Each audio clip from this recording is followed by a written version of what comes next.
Lee Hogan here, VIP TV, down at, I always forget, it's Josh Warrington's gym. There's no name for it, is there? Well, yeah. Gosforth, is it? Where is it? Garforth. Garforth, yeah. Leeds. That's it. Gosforth is Newcastle. Is this East Leeds? Yeah. Gosforth is Newcastle. Oh, wow. Yo. Have you had any solid rounds in yet? Sam, he's doing an interview. Don't worry. I've had a few 6-round spars over the last couple of weeks, yeah. But I'm happy to do more. You say jump.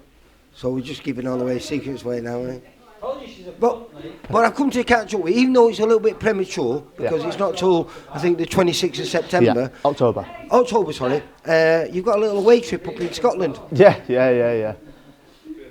First kind of fight like this, isn't it? It's been offered an away fight kind of. Well, it's prospect v prospect. That's it, yeah. You've already done it once. Yeah. It didn't go quite the way you wanted, but it was a great fight. Yeah.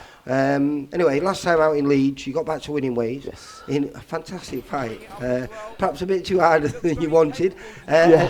And certainly after the first round, a lot harder than we thought it was going to be. Yeah. Do you know what it was? I'd watched a bit of him, and the couple that I'd watched, he didn't really do anything purposely because. You know what I mean? Yeah, you do. The job, aren't they? That's it, yeah. So he didn't really do anything. He was like tickling his opponent. So I kind of underestimated it a little bit. That put me in false sense of security. And I went in thinking, all right, he'll give me something, but I won't be nothing too crazy. And then I got in there, and I'll tell you what, Joe, like. Did you underestimate his size? No, not really. Not the size. Big though, wasn't he was a big lad. I didn't underestimate his size. I just underestimated what he was going to do. Yeah. And then I got in there, and he hit me with a couple of shots, and I thought, okay, he's quite heavy-handed. And I was kind of just going with it. Dropped him in the first. Got up, and Sean said to me, I looked straight at Sean, and Sean goes, just don't get carried away, keep it calm, and set something up again. And I was like, right, cool. And then. At the end of the first round, probably about last 10-15 seconds, he caught me with a solid, I think it might have been a jab, but it's one of them ones that hit you straight in the eye. Yeah. And I could see 3 of him. And I thought, shit, which one do I hit? So I started moving, and I tried to jab the one in the middle and stuff. And then I got back to the corner, and Sean goes, "You're good." And I looked at him, I could see 3 of them, and I was like, "Yeah, I'm good." And then, but probably about 10 seconds into the second round, it went away, so it was all right. In the video, you probably see me wipe my eye a little bit, but and then to be honest with you, I feel like second round again pretty smooth, third round probably pretty smooth, but each round he was coming a bit more and more and more, and then fourth round I had a bit of self-doubt creeping, like from. I think it was like a carryover from the last one. Yeah, so I had a bit like self-doubt creeping, and I was thinking, shit, do you know what I mean? It's going wrong a little bit, and then I had to like. But you finished the fight really well. Yeah, so because I had a bit of a conversation with myself, and in my head I could hear the conversation really clearly, and I just went. The conversation finished with like, nah. You're right. I'm not a bitch, basically. That's what it was. And then I just carried on. Fuck off. And then I just carried on and kind of started picking it back up a bit. So I did drop a couple, but it was. So was that nice? Necessary.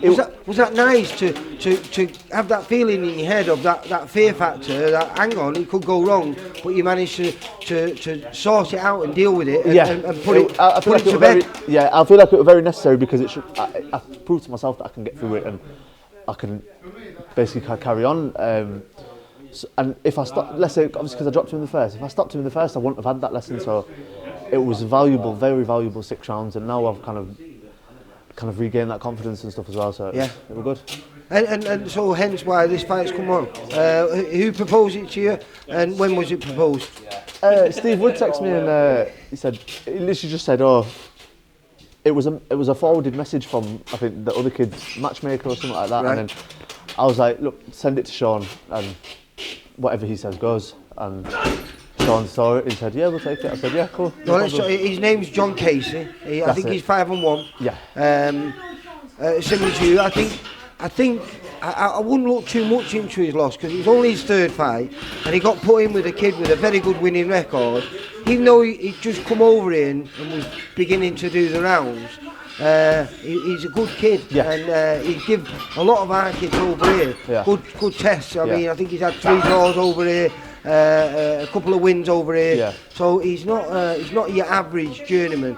And I think, as he was only 2-0 at the time, I think it was a little step too far for him. But he seems to have regained himself, his head, and his last one, a first round stoppage. Okay, yeah. So he's back on. It makes for a great fight. It does. And now that I've had that one loss and kind of I've put it to bed, I happy to go into fights like this. I was going to say, this is what we've always spoke about, and you've always wanted this, haven't you? Yeah. So has this come at the perfect time for you? Definitely. So obviously back to winning ways now, and now back straight into a test. I wouldn't have wanted like another tick over or whatever it might be. I'm back into another 50-50. So because I was looking at his record. He's only 24. But his amateur pedigree, he was a good amateur, and I think he's got something like on BoxRec, which is probably only half of the amount of fights that he actually had. But he's got 55 fights on there. Okay. And he was fighting at a good level all the time, and there's a lot of kids on there whose names that I know who've gone on to do well in the pro game. In fact, he got a win over one of the kids who's just turned over to us now. The kid who got to the ABA finals, Joe McGuinness. So obviously he's technically a good boxer. So I'm excited for you, mate, because I think this is what me and you've spoke about a long time, a genuine test, prospect v prospect. Definitely, and that's what I want. You know what I mean? Like I say, the O's gone anyway, so now it doesn't really matter, does it? So now and as I've always said, I'm in boxing because I love it. I'm not in boxing to, kind of get a padded record and look. Do you know what I mean? Because I enjoy it and I like the fights, I like the sparring. Why do I train so hard if I was just going to go into no good, fights, is it? You know what I mean? No good. So I think what's this going to be your 9th fight now? 10. Is it? Are you 9-1? I'm 8-1. 8-1. So he's going to be. So I've had 9 fights, 10 fights. Oh, you're right. I can't. So perfect time for you, mate. Absolutely. You've got the slight experience on him. Yeah. He's a little bit younger than you, but you're fighting on his home turf, so it makes for an exciting fight, mate. Into the lines, then I don't mind. You know what I mean? I'll go in there and shut all this crowd up. Well, listen. Good luck for them. We'll probably catch up with you nearer the time and find out how the rest of the camp's gone. Lovely. But it seems like everything's going well, and definitely. actually in a gym that everyone's preparing for the fight. Yeah. Everyone's got dates, so it's exciting times for all of us. Hash, you take care. Good luck for the 25th or 26th? 26th. And where is it going to be up in Scotland? I'll be honest, I just know Glasgow. I don't know anything further than that. That's all I know. That's all you need to know, That's isn't it? Yeah. All right, you take care. Cheers, man. See you later, mate. Bye. For all boxing info, news and latest interviews, amateur and pro, across the north, click and subscribe. VIP Boxing Promotions. Also, Twitter, Instagram and Facebook.